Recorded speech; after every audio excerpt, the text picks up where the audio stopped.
Lahat tayo pupwedeng ma-discourage, mawalan ng lakas ng loob, lalong-lalo na when life is hard, when times are tough. Kapag hindi lang isa kundi sunod-sunod ang ating problemang hinaharap. School is difficult, when health is failing, when loved one is hurting, future is uncertain, best friend is leaving or dying, we can easily feel discouraged.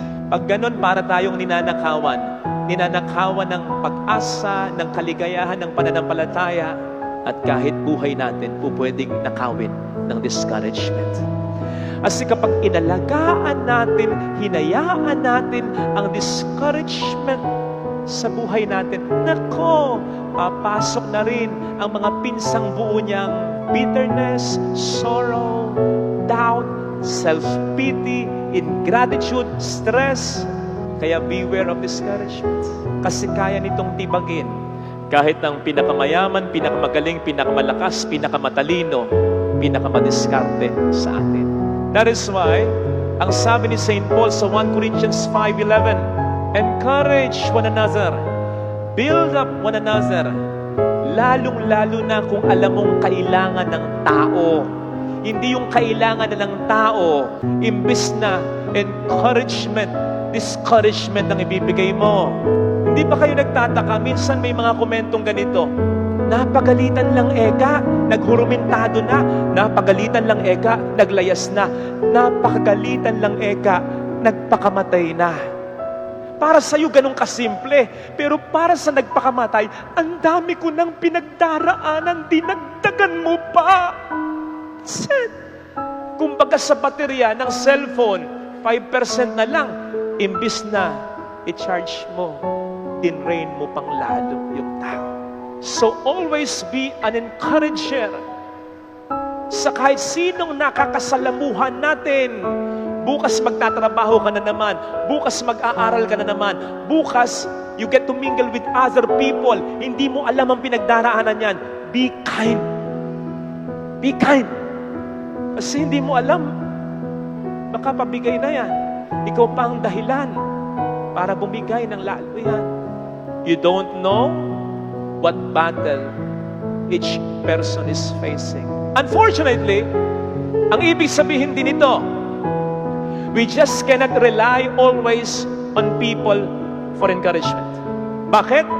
Kasi each of us has his or her own battle in life. Minsan talagang ganon. Gusto mong i-encourage kita, hindi kita ma-encourage. Bakit? May pinagdaraanan din ako eh. Huwag mong isiping wala akong pakialam sa'yo. May pakialam ako, kaya lang hindi ko na rin kaya. Hindi lang ikaw ang dapat alalayan ng asawa mo. Pati mga anak mo, inaalalayan niya. In the same way, hindi lang ikaw ang dapat tingnan ng mga magulang mo. May ibang tinitingnan yan, may negosyo, may trabaho yan. Hindi lang ikaw ang dapat suportahan ng anak mo. May pamilya na yan eh. May sariling buhay yan. Hindi lang ikaw ang dapat tulungan ng kaibigan mo. May mga tinutulungan, may mga ibang pinakikinggan yan, at sila mismo may pinagdaraan. Kaya, unfortunately, we just cannot always rely on people for encouragement. Pero huwag kang mag-alala. Ano ang sabi ng Panginoon? Malimot man ng ina ang anak niya, hindi kita kalilimutan. Anong sinasabi dito ng Panginoon sa atin?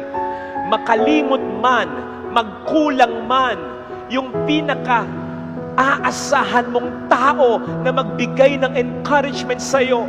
Ano ang sabi niya? Kung napapagod ka, hindi naman sinabi ng Panginoon, pumunta ka sa asawa mo, pumunta ka sa kapatid mo. Napapagod ka, pumunta ka sa akin. Ako ang bahala sa iyo. Wait for that perfect time na bigla mo na lang tatawanan yung mga problema sa nakaraan. Na bigla mo na lang maiisip na ipapaalala sa iyo ng Diyos. Tumupad ako sa pangako ko. Hindi kita pinabayaan.